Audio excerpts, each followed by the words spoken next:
This is the To Health With That Naturally Healthy in No Time podcast for big health topics taken in small bites.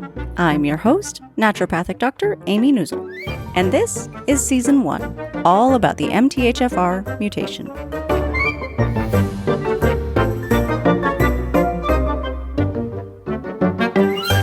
This week, we're going to talk about what to expect when you're starting methylfolate. So if you've already taken folic acid out of your diet, added in a natural folate source, and started a multivitamin or B complex that doesn't have folate or B12, and you're tolerating these things well, then you're at the point where you might consider adding in some extra methylfolate or 5-LMTHF. We talked about it in a whole post a couple of weeks ago. As a quick recap, you can expect to see one of three big common reactions. Number one is this is the miracle of miracles, and it continues to be the miracle of miracles, and everybody rejoices. Number two, this started really great and went south. Number three, this is a nightmare from day one. No matter which of those big reactions you fall under, there can still be a little bit of an adjustment when you're starting. I couldn't describe my adjustment reaction to you any other way than to say my brain felt weird. It's not awful, it was just not normal. If it does feel awful to you, then stop dosing and read the previous post that we did about it to find out your immediate steps, which mostly involve stopping dosing and taking something to get that extra methylfolate out of your system. But in this conversation, I want to talk about longer-term expectations and what you might see. Now, the first thing you might see, as with the rest of life, is good days and bad days. As you continue for longer periods on your MTHFR journey, the good days and bad days smooth out and things get a lot more regular and predictable. But in the beginning, your body's still struggling out of its personal sandpit, and so you're a little more susceptible to the ups and downs. This is normal and expected, and it gets so much better over time. Just be gentle with yourself. On days when you're feeling yucky, add in some good self-care. That could be scheduling a nap or some outdoor time. It could be a hot bath or taking 5 minutes to meditate. It could be sitting staring at a wall for 15 minutes. I've had those days. It could be unplugging or even watching a funny video during a break to get your dose of laughter. But just be gentle with yourself and take some extra care because your body is working hard, and some days it really does need extra love and support.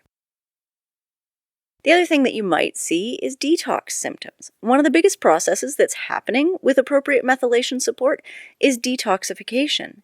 This is great news and we want it to happen, but if it's happening too quickly, then it can feel crappy, like really crappy.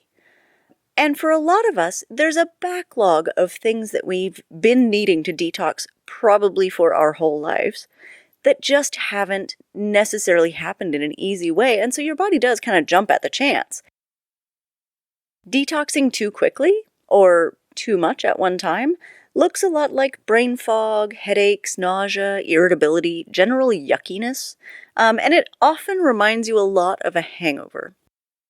It just means you're pushing your body to detoxify, but it's getting stuck somewhere. And so there are some things that you can do to help to actually ease that up. Number one, decrease your dose and take a break from any methylated supplements or methylfolate that you're taking. Your body needs a minute, okay? Needs to catch up. Rest more. I know I've said that before, but really, truly, if you have the opportunity, rest more. Get extra water and some good mineral support, like a little bit of Himalayan pink salt or lemon juice or apple cider vinegar in your water. And do some gentle detox. We'll talk more about gentle detox because it's actually a really important subject for us. But this, I'll just break it down really quickly. This could be sweating in a sauna, a hot car, a hot bath, wherever else you can sweat. It could be a hot bath with Epsom salts for both the sweating and the magnesium. It could be a castor oil pack. It could be boosting your fiber intake. It could be taking something to bind to toxins like bentonite clay, food grade bentonite clay, please. Or activated charcoal, also food grade, or spirulina.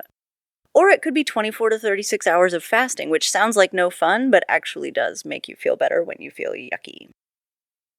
As an MTHFR mutant, gentle detox is going to be a part of your life. So it really helps to familiarize yourself with your body's kind of toxic signals. My first one is always irritability, unfortunately. Sorry, family. It's a sure sign that I'm pushing too hard.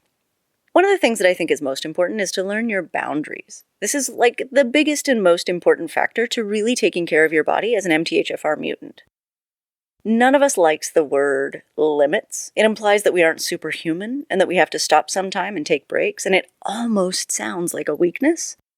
We've got to change that idea, and fast. Understanding and listening to your body, if it's approaching a threshold, helps you to avoid the big fallout times, the horrible days, the emotional days, the exhausted days or weeks, the brain foggy, can't focus days. Believe me, without those, your potential actually increases, it skyrockets, and it's like you're launched to the next level of life as a human, both personally and in your professional or creative life. It's a lot like learning the subtle language of your body so that you can stop problems before they start, rather than waiting to crash and for all the wheels to fall off the cart and then dealing with it, right? The best way I know of to start this process is to use a symptom tracker, maybe even daily. And I know it seems a little bit, anal retentive, but rank symptoms and traits from 1 to 10 every day, and after a while, patterns will pop out at you. Like I said above, if my irritability starts to rise, I know I need to add in some extra detox.